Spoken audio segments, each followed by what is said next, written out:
Welcome to Beyond the Crucible. I'm Warwick Fairfax, the founder of Beyond the Crucible. We need to train our brains, our hearts, even our souls to dwell on gratitude. So gratitude will help give us energy and power to move us forward, which we all want to do, especially when we've had a crucible. We want to move forward, we want to move beyond it. And gratitude helps us power us forward to a more positive outlook on life. It will actually help us live lives of significance. How do we train our brains, hearts, and souls to dial into gratitude? That's the ground we cover today as we look into Warwick's latest blog, How to Tap into the Life-Changing Power of Gratitude. We explore 7 steps that will help you focus more regularly on being grateful. And as a bonus, we also discuss the physical, psychological, and social benefits of living with an attitude of gratitude.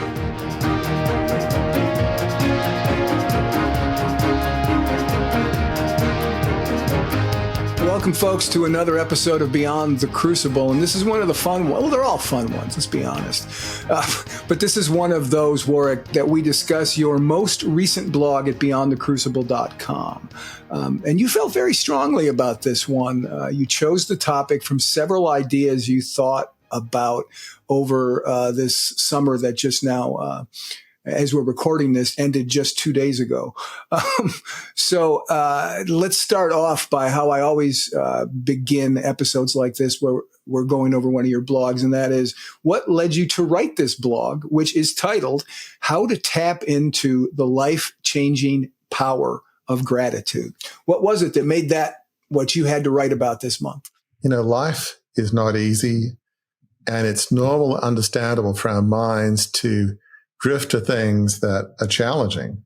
We can think of everything that's gone wrong, what's going wrong now, what's gone wrong in the past, what will go wrong in our lives in the future. We often think of, oh, I hope this doesn't happen. Oh, I've got a terrible feeling about this coming meeting or this family Thanksgiving or Christmas. I mean, we can just drift into all of the things that we're worried about, or I don't know, there could be cutbacks at work and I got a bad feeling about it. So your mind drifts to everything that has gone wrong, is going wrong, will go wrong. And then we drift into thinking about people that have hurt us, people that have let us down. Maybe it's at work, maybe friends, maybe family. And then we can think of the mistakes we've made. Gosh, boy, that was so stupid. Why did I do that?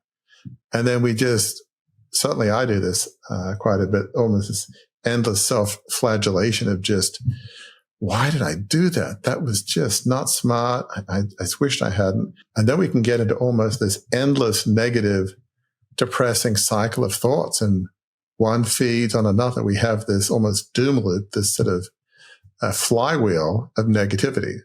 One bad thought leads to another, and off we go. So it's understandable that we have these negative thoughts because life is not easy, but we have to ask ourselves, how does this serve us? And the answer is, it doesn't. To move forward in our lives and bounce back from our worst day, our crucibles, to a more fulfilling life, which we call the life of significance, we need to train our brains to think differently. We need to train our brains to think of more positive, indeed helpful thoughts.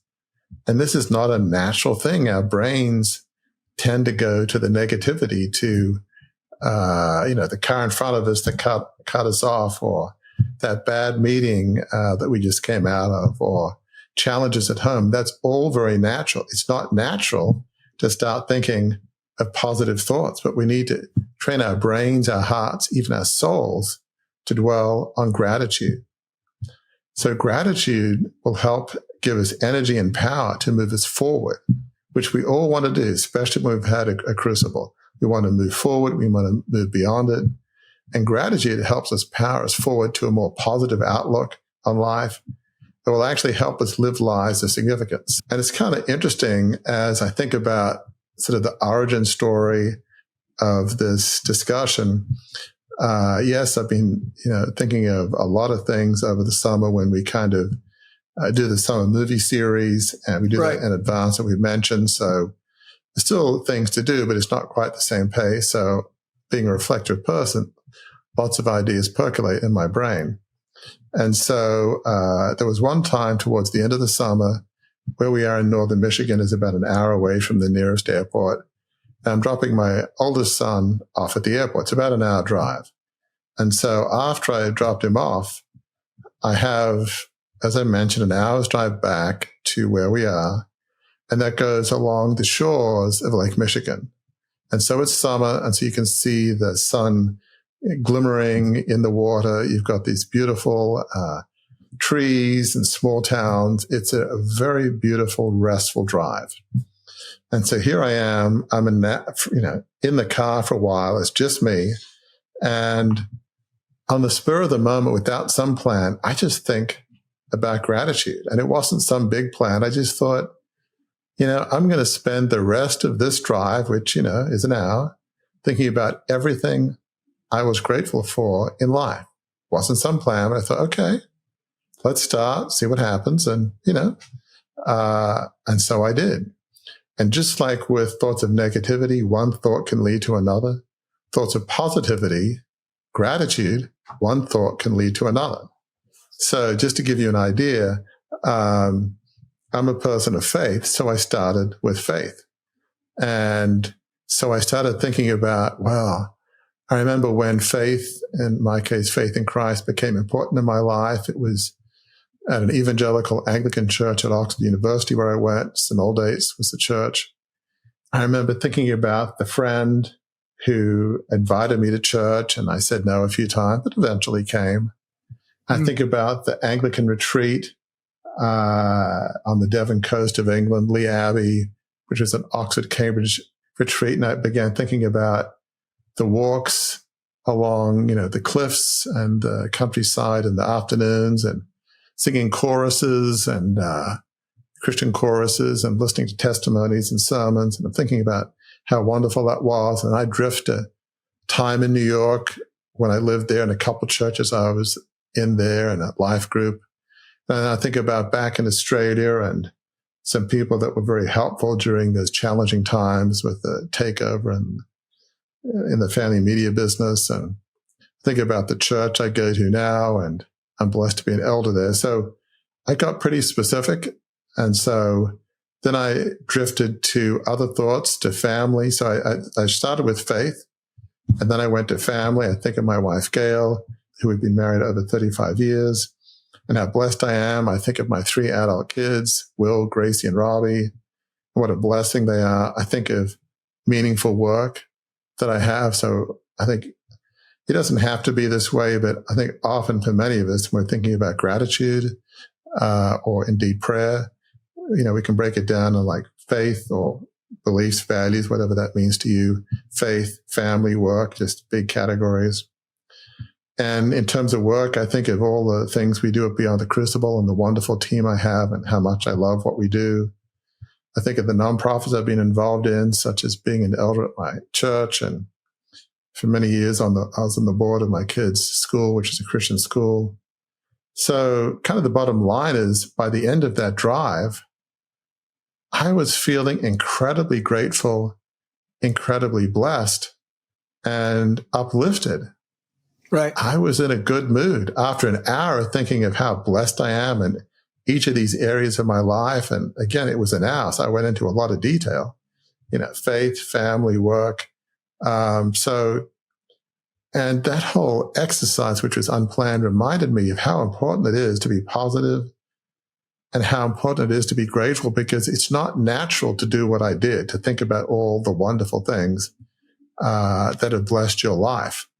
We just tend to go to the negative and ignore the positive. Yeah. And it's interesting because you talk about the intentionality of that. And I have my own origin story a little bit on, and I'll talk about some more of it later, but here's one of them right here. It's a book called The Little Book of Gratitude that I have, and I just kind of go through it periodically. And one of the things that's interesting, because you said at the end of that drive, you felt great, right? There's a physical feeling that comes with that. Well, one of the things that I've found for a while now in this book, The Little Book of Gratitude, is that there's a PhD named Robert Emmons, who is one of the world's leading authorities on gratitude. He's a professor of psychology at the University of California, Davis. And he has enumerated some, and I'm not going to go through all of them, but he's enumerated some of the physical and emotional and mental benefits, right? The true benefits of gratitude. Here's just a few of the things. Physical well-being, stronger immune systems for those who lean into gratitude, lower blood pressure, sleep longer and feel more refreshed upon waking. Hallelujah for that. There's psychological well-being. He also talks about higher levels of positive emotions. We all would benefit from that for sure. More joy and pleasure. Who doesn't want that? Who doesn't want more joy or pleasure? And Robert Emmons says that when you lean into gratitude, when you find and dig into those things that you're grateful for, that's what can come up. And then I'll just mention social well-being, more forgiving. Oh my goodness, we talk about forgiveness all the time here at Beyond the Crucible, right? So if you have gratitude for the things in your life that are good, for the people in your life that are good, that bless you, that can make you more forgiving, and that can help you get beyond your crucible, and less loneliness and more outgoing. So those are just some of the things, little book of gratitude that Robert Emmons talks about. But Warwick, I'm interested, what's your reaction to these physical, emotional, mental areas of well-being that can come from being what you've just talked about, what we're talking about here, and that's gratitude? One of the things I talk about is these so-called blue zones in different parts of the world where you've got people that live longer and, Mediterranean, different places. And they analyze, well, why? And some of it kind of makes sense. They have a great diet, like in the Mediterranean. It's more of a Mediterranean diet, sort of like pasta, vegetables, fruit, nuts, what have you. They have a circle of friends that they spend time with. They have some connection to faith, higher power, or something like that. And they're naturally positive people. Right. The glass is half full. They just have this sunny disposition, and surprise, they live longer. Well, that sort of research, if you will, is there's sort of cross currents with Robert Emmons' research, which is having this attitude of gratitude, having this sense of positivity. It is beneficial in every area of your life, physical, psychological, social. So it kind of makes sense. Yeah. And folks, if you want to have those psychological, those physical health benefits, here we go. We're going to go into Warwick's blog now. And I know you'll be surprised, like I was when I first read the blog, that Warwick has, wait for it, 7 points in his blog. It's funny, Warwick. It's funny, Warwick. I always build kind of our runs of show, the things that we're going to talk about off the previous episode. And the last time we did this before the summer series, you had 9. I almost fell over when I remembered that you had 9 points, but we have 7 this time. So let's run through those points in all seriousness, because they are good ones. They are points that will help you folks tap into, locate your gratitude. And the first one is this: pause the anger and grievance cycle. Talk about that a little bit. So we have to stop the flywheel of doom and negativity, because it's normal for that to be a flywheel. One thought leads to another, and off you go. You've got to stop that endless cycle of negativity, of recriminations for what you've done wrong and what was done to you. You've got to just pray, pause, meditate, and just pray, look to a higher power just for strength to just let me pause and stop. Let me just clear my mind, be still. Maybe it's take a walk in the woods. I mean, whatever it takes to just clear your mind. Maybe it's just doing something that would take your mind off it. Maybe you're a painter. Maybe you like to make things in your shop, just different woodworking, whatever it takes. Find a way, be it prayer, meditation, or things that take your mind off it to a positive direction. Find a way to pause the anger and grievance cycle, because you can't move forward in a positive direction until you stop what can feel like endless cycle of thoughts of negativity.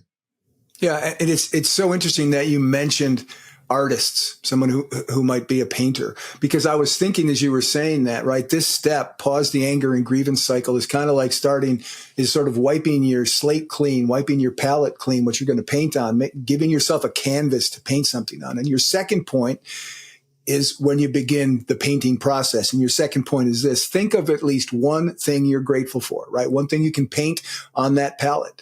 So talk about why that's so important. Now, this might feel like on your worst days, almost impossible. It's like, what could I possibly be grateful for? I've been betrayed. I've made some horrific decisions. My business is going under. I've just got fired. I've been grateful. What could there possibly be to be grateful for? But typically, there's at least one thing. Maybe it's a spouse, a partner. Maybe it's a child, a friend, a parent. Maybe it's a friend at school. Maybe it's just being grateful for some of the abilities you have. Maybe you're athletic or artistic, or maybe, you just have this love of learning and reading. Think of one thing that you're grateful for. And maybe, for people of faith, it could be broader. It could be just being thankful for having God in your lives. I mean, it's interesting as I thought about what's one thing you could be grateful for. Actually, my mind drifted, being reflective, back to our summer movie series and Rudy. Right. And you remember, and you can tell our friends here, but, Rudy grew up in this working class neighborhood, Indiana, not far from Chicago. And he wanted to play football at Notre Dame, which being right. at the time like a senior high school, just out of it, was like an impossible dream. Everybody was very negative. Everybody's almost laughed at him. But he had this friend at the mill, the steel mill, where he right. worked after high school. And this one friend kept encouraging him. And, he gave him a Notre Dame jacket where he wanted to play. So I guess the point of the story is, if you ask Rudy, what's one thing or one person you can be grateful for, probably the first thing he would say is, my friend at the mill. Okay. Yeah. Other than that, what are you grateful for? Well, he'd probably be hard pressed to think of anything at that point in his life, if that makes sense. Oh, for sure. I mean, that's a very great example of, if you just look around, if you do a 360, if you look, you'll find it. It's there. I think our experience tells us that, and the experience of the guests we've had on the show tells us that, and the experience of the people we know in our lives tells us that. This quote I'm about to read from the Little Book of Gratitude tells us that too. This is from someone named Alphonse Carr. Alphonse Carr said this. I love this. Some people are grumbling because roses have thorns. He said, I am thankful that thorns have roses.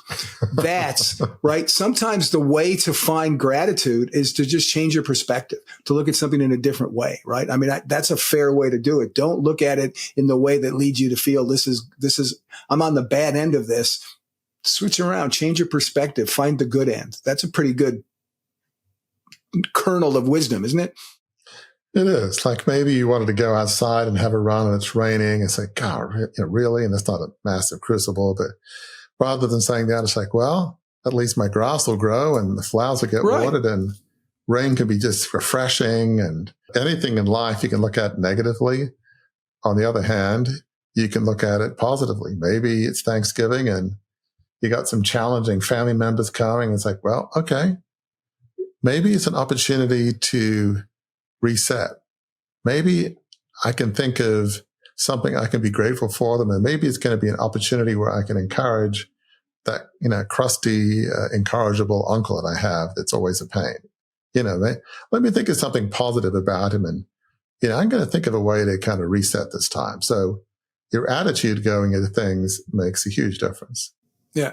And I'm a little spooked, Warwick, that you brought up raining when you want to go running. Do you ever tap into my Ring doorbell? Because that's exactly what's going on in Wisconsin today. Yeah, as we're talking. So I'm not going to be able to run, at least outside, because it's raining. So, but enough about that. Let's go to the third point in your blog. And the third point in your blog is this: begin to create categories of things and people you are grateful for. Why is that the next good and logical step to build gratitude? So part of this is you're trying to set up a flywheel of hope.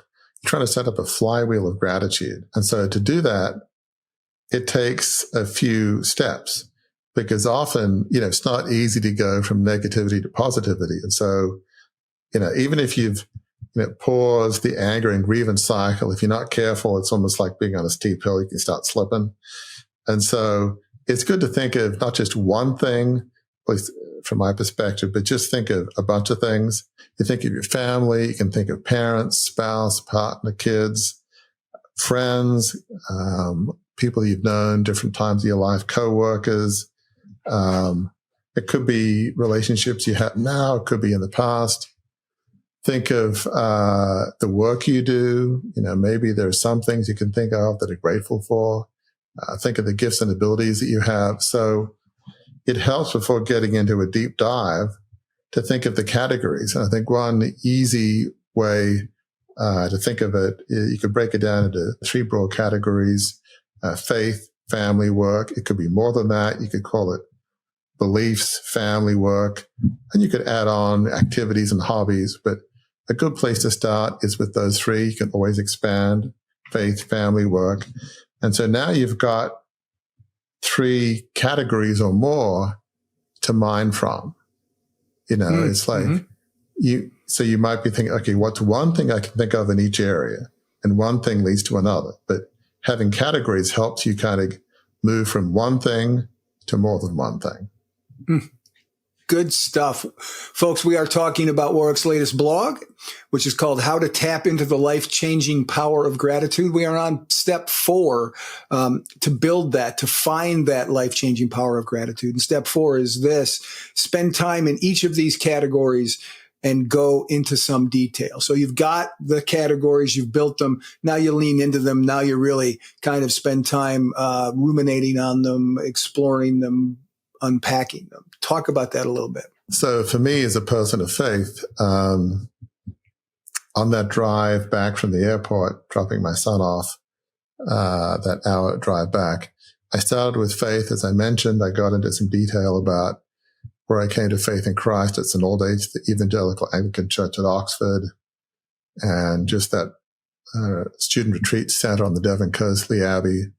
But I didn't stop there. I thought of, after that, I worked in New York on Wall Street for about 3 years. And I began to think about a couple of churches I went to and a life group that I was in that was so helpful. I think about back during my takeover years back in Australia, growing up in the family and media business. And obviously for more on that, it's in other blogs, podcasts, and on the website. But suffice it to say, it was very challenging. I think about just a circle of friends, some my age, some older, that really came alongside me and prayed with me, and incredibly valuable. And I think about the church I'm involved in now, in Annapolis, Bay Area Community Church, where I'm an elder, and the group of friends I have there. So that's just one strand of faith strand. I went there during that drive, all these different elements throughout my life. And I did the same thing about my family. I did the same thing about work. So just going through every area of your life that you can think of, and one thought leads to another, it can make you very grateful. I mean, I was thinking about not just what we do on the podcast, but some of the things that I was involved in both the school I was on the board of, Annapolis Area Christian School, and we work on governance and a strategic plan. And I was heavily involved in both, and governance and various other things. Being an elder at my church, Bay Area Community Church, I went into some detail about being grateful to have an opportunity to use my gifts and abilities in organizations that I deeply cared about. And I felt grateful for the opportunity to serve and use my abilities to help the organizations and ultimately people that I cared about. So, I mean, that just gives you an illustration of how gratitude in all areas of your life, relationships, the skills and abilities you have, the people that have been so helpful to you, it can just fill you with gratitude and positivity if you let your mind run in a positive way. Right. And as always, with these blog episodes, Warwick, you've built them step by step by step. So what you just said, right, if you just let your mind lead you in a positive way, well, the next point that you make in the blog is where, right, the rubber will continue to meet the road. And that's this: commit to being grateful on a regular basis. So we've taken up until now what we've described as sort of low risk probes, small steps. Now is the chance to sort of make this a lifetime commitment. So why is commit to being grateful on a regular basis critical to what you're talking about in this blog? So think of it like diet and exercise. Exercising once a year doesn't do a whole lot of good. You got to have a regular pattern. I think people would say ideally several times a week. It's very much like gratitude. Is you've got to find a system, and it might be difficult at first. I'd say every day, find time to take at least a few minutes to be grateful. You don't have to do what I did for an hour. I just happened to be in the car, and, it's a beautiful drive back along Lake Michigan, when we were there in northern Michigan during the summer. But we can find a few minutes to think of at least one thing or more that we're grateful for. And what you might find is those few minutes might turn into longer. Maybe you've got like a 40-minute commute to work every day. Okay. So rather than just listening to a podcast, well, of course, if it's this podcast, then by all means, listen to a podcast. But let's say you've listened to a podcast, ideally this one, either on your way to work or on the way back. Okay, you've got another half of the journey to do something other than listen to music, podcasting, or what have you. And that's 40 minutes. You can think of things you're grateful for. You're in the car. You have to be in the car. It is the way it is.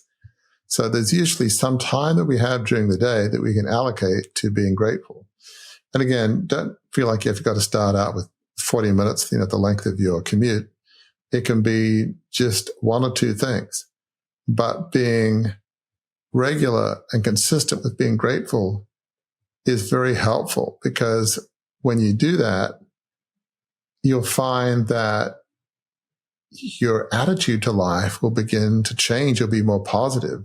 You will look at life being like the glass half full, not half empty.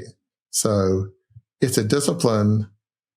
It's something that you've got to do every day, at least in some case. You can't just think, okay, I was grateful 3 months ago. Right. It's got to be on a regular basis. Find a way to do it. Yeah. Well, and I'm going to share my way to do it that I found. And this is a gratitude journal every night. And it's a 3-year gratitude journal, which is cool because it has 3 years of dates. You go through it and you just write at the end of the day, right? It's one line a day. It says here, I usually write longer than that because that's just me. But it allows me to go through, review the day I've just lived, and find things that I'm grateful for. So I'm just going to rip this open right now and see, June 15th. There we go. And this is funny. And this is a good one. Look at that. Thank you. Thank you, Lord.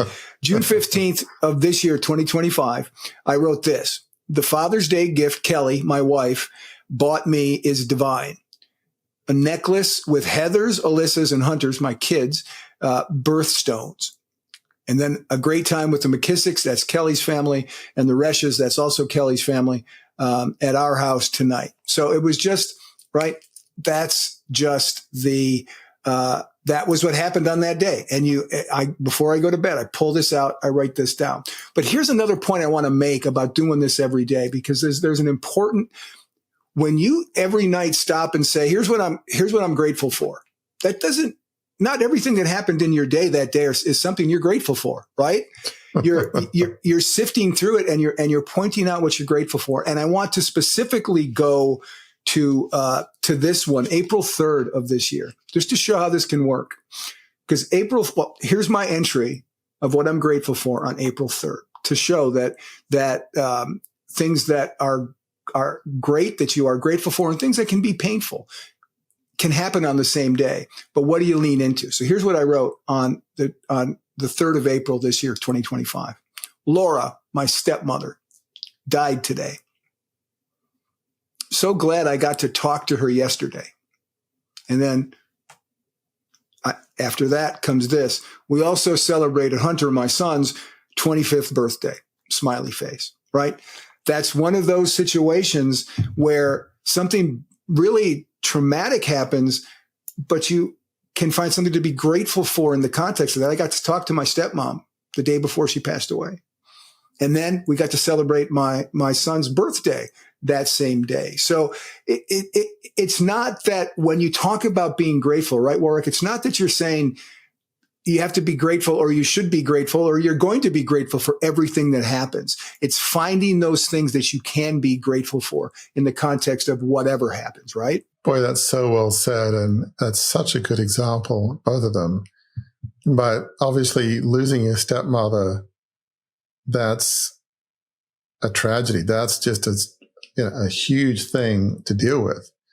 But obviously there's grieving, there's mourning, but there's also being thankful for the person that she was and what she meant to you in your life. Even on her worst days, you, Gary, found a way to be grateful. Doesn't mean there wasn't grieving and pain, of course. I'm sure it was an excruciating day. Yep. But yet you wanted, amidst all the pain and devastation, you wanted to think of, well, what's something that I can be grateful for about my stepmom and be grateful for Hunter's 25th birthday. So it's an excellent example. And I think what that is really saying, I think it's worth noting. There are different ways of doing it, but I think we should really consider what Gary is doing, in which he has a gratitude journal. And the advantage of writing it down is that you can look back at previous days, like you just did, June 15, April 3rd. And it doesn't mean you have to do that every day. Thinking of something you're grateful for every day, we believe, is very helpful. But by writing it down, it's like, there's been a lot of positive things that have happened this year. Who knew? Now, would you remember what happened on February 4th if you didn't look it up? What you're grateful for? Probably not. But, by having it there, you could say, well, I wonder what happened. It's like something, it would remind you maybe something positive happened. So Gary's looking it up right now. So I just picked a random date. Keep talking for a second, Warwick. I'm going to find it here really quickly. I have to get my February 24th. There we go. February 4th, February 4th, February 10th, February 4th. Where are you? February 4th. All right, here we go. What am I grateful for on February 4th? The Fantastic Four trailer, the movie for the Fantastic Four. The Fantastic Four trailer dropped today. That's what happened on February 4th. I was grateful for. Well, if you don't know, Gary's a big fan of superheroes, and I certainly like it too. And so Fantastic Four, is a fun movie, and it makes sense that you're grateful for that. Yeah, it was my favorite comic book as a kid. So to see that on the big screen done right was great. So that was perfect. Thank you for picking that date. That reminds me now. So, I don't do it quite as in an organized fashion, but I think we can all learn from Gary. For me, one of the things I do every evening is before I go to sleep, I have a time of prayer. Typically in the evening, I have sort of Bible study reflection. Some people do it in the morning, but I do it in the evenings. But as I'm about to go to sleep, in fact, my head's on the pillow at this point, I start doing some scripture memory. I just have done this for a number of years. I've got a set scriptures that I go through. But then I also, in addition to prayer, do some thoughts of being thankful. Yeah. All right. That was point 5, folks. Here is point 6. Point 6 is this: find a place where being grateful is easier. And Warwick's indicated a couple of times that he's talked about his, right? Sometimes on drive, sometimes when you have a little solitude, you can do it. So Warwick, what's the importance of this point in the blog? So let's say you're in rush hour traffic, or you're on a freeway and there's an accident that's going to keep you stuck for about 2 hours. Or, you've missed your flight at the airport and the airport's shutting down. That could be a time when you want to, think of how I can be grateful for being stuck in the airport for 3 hours. And it's better than, the doom loop of negativity. But in terms of a normal rhythm being grateful, let's make it easy for ourselves. And so find a place where you can be grateful. It could be a walk in the woods. Maybe it's a walk in the neighborhood. if you have a nice drive to work, which is probably not too many people, then great. It could be in a museum. It could be just in the ambience of your favorite coffee shop. Maybe there's somewhere you go for a few minutes, or you take a break at lunch or what have you. You love the smells, the sounds in that place. Think of a place where being grateful is easier, and then spend a few minutes, or maybe it's 15, 20 minutes, however long, you have. But the right place can make being grateful easier. If you're taking a walk in the woods, which we did a lot of, I did certainly when we're in northern Michigan. If it's just me, which often I'll be walking with family or my wife, but sometimes it's just me, I'll have music on. So I'll have my AirPods in and I'll be listening to, sometimes it'll be worship music. Sometimes it'll be classical music, and listening to your favorite, for instance, piece of classical music as you're walking through the woods. Now you're really primed to be grateful. You sort of just ease back. You just, you're kind of in the mood at that point to be grateful. So find a way and a place that makes being grateful easier. Yeah. All right, folks, we're about to hit the last point of how you tap into the life-changing power of gratitude, Warwick's blog. Here's the last point. And really, Warwick, this could be the last point of pretty much everything we talk about at Beyond the Crucible, right? As you're walking out your life of significance, as you're trying to bounce back from your crucible, right? And the last point is this: don't give up, because it's not going to be easy, right? Talk about why that is important, why that ability to keep at it, to not giving up, why that is so critical in this particular instance when it comes to being grateful. So let's go back to that analogy of exercise. You've just run for the first time in years, or you've gone on that exercise bike, or whatever it happens to be, and it feels like it's almost killed you. It's like, I can't believe that. I'm not doing that again. That's just too hard. I mean, like, I'm so out of shape, and oh my gosh, after 5 minutes, I collapsed. I mean, it was awful. And I get that. But, with exercise, do it a few times a week, and you find, okay, it was still difficult, but it went from almost impossible to merely difficult. Then maybe it goes to painful. Then it goes to, it wasn't too bad. And okay, I can do this. It might take you months to get there, but step at a time. And so really, with being grateful, think of it as, don't give up. It's easy to be negative, but what you've got to think of is, what's one thing that I've been grateful for? It may not be easy, but what's one thing? Just start small and then think, okay, and if you have to kind of make it a routine, think of, okay, several times a week, I'm going to set aside a time where I'm going to be grateful. And often, like if it's a commute to work, then you're going to be in the car or the train or what have you, and set aside at least part of that time to be grateful. Find a time and a place where you're going to do this. And ideally, as Gary has said, document it, write it down, make a note in your phone, or, there's different ways of doing it, but it might be hard at first. You start off with one thing, one person you can be grateful for, and then expand that. But you've got to do it regularly. You've got to do it often, and, don't give up. It will get easier if you keep on. It will get easier if you keep doing it. And here's a good time to do it. This is another quote from the Little Book of Gratitude. I'll do one more quote. This is Ralph Waldo Emerson said this, Warwick. He said, I awoke this morning with devout thanksgiving. Love that phrase. Devout thanksgiving for my friends, the old and the new, right? Maybe it's the morning, right? There's an example. He wakes up in the morning and he's grateful for his friends. That could be something just simple, a simple way to start. And we have finished, speaking of starting, we have finished this episode of Beyond the Crucible about Warwick's blog. But before we absolutely finish, we finished going through all the points. I need to ask Warwick an important question, because we've covered a lot of ground here. So Warwick, before we let folks go, what's the one takeaway, the one truth you hope that everybody walks away with from our discussion about your blog on gratitude? It's natural to think of everything that is going wrong in life, that has gone wrong and will go wrong. And it's normal for many, if not most of us, to not just think of one thing. It may be not easy to think of more than one thing you're grateful for. It is very easy to think of many, many things that we're not grateful for, that we're angry and bitter, if not maybe even depressed about. It's very easy.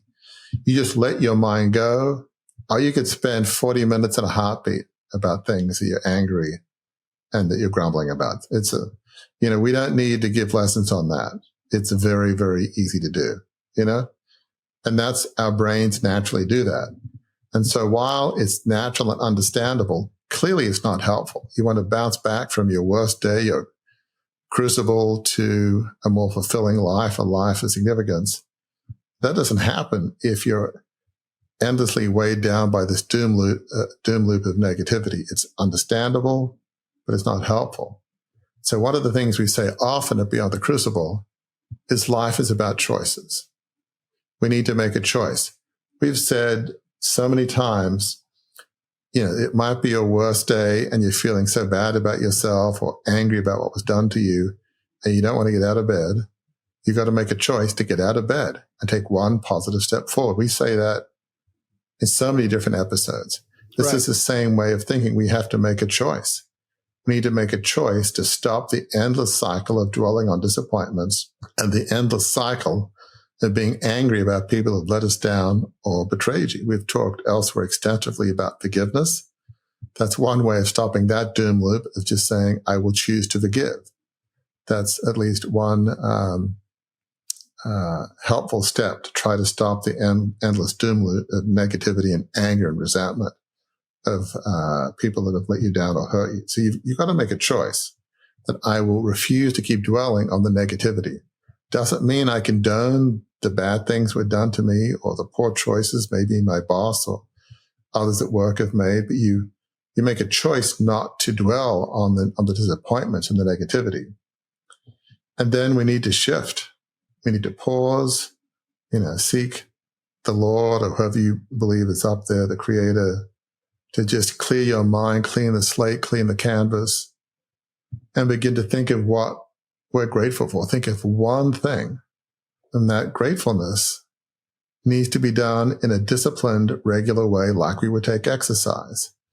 If you do that, eventually your disposition in life will shift from being more negative to being more positive.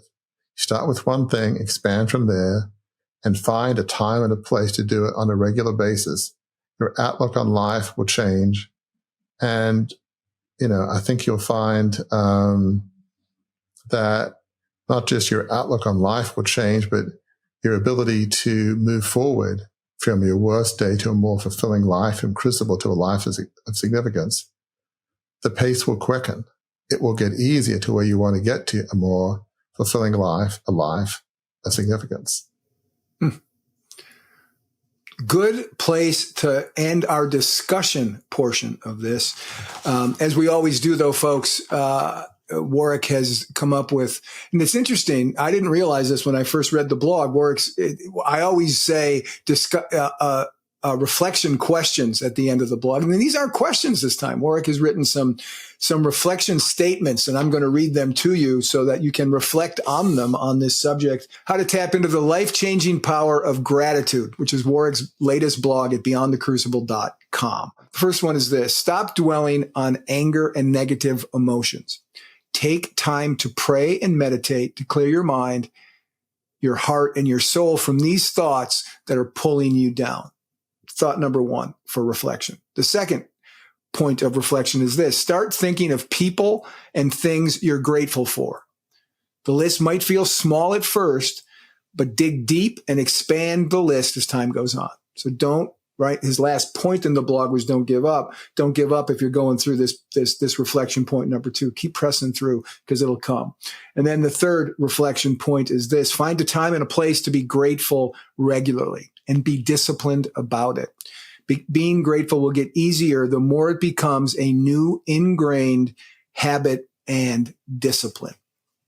And that, folks, I'm grateful for the fact that has wrapped another, I believe, very insightful and inspiration packed episode of the Beyond the Crucible podcast. So until the next time we're together, please remember that Warwick and I know that your crucibles are hard. They're difficult. They're things that you're maybe not grateful for, that you're certainly not grateful for, at least 360 not grateful for. But we also know they're not the end of your story, and that if you learn the lessons from them, those things that you can be grateful for within them, and you apply them moving forward, the destination that you will be led on, the destination you will walk, the path you will travel will be one that will end in the greatest place you can be, and that is at a life of significance.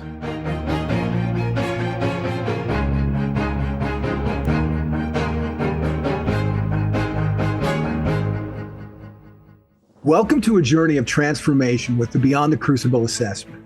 Unlike any other, this tool is designed to guide you from adversity to achievement. As you answer a few insightful questions, you won't just find a label like the helper or the individualist. Instead, you'll uncover your unique position in the journey of resilience. This assessment reveals where you stand today, the direction you should aim for, and crucially, the steps to get there. It's more than an assessment. It's a roadmap to a life of significance. Ready? Visit beyondthecrucible.com. Take the free assessment and start charting your course to a life of significance today.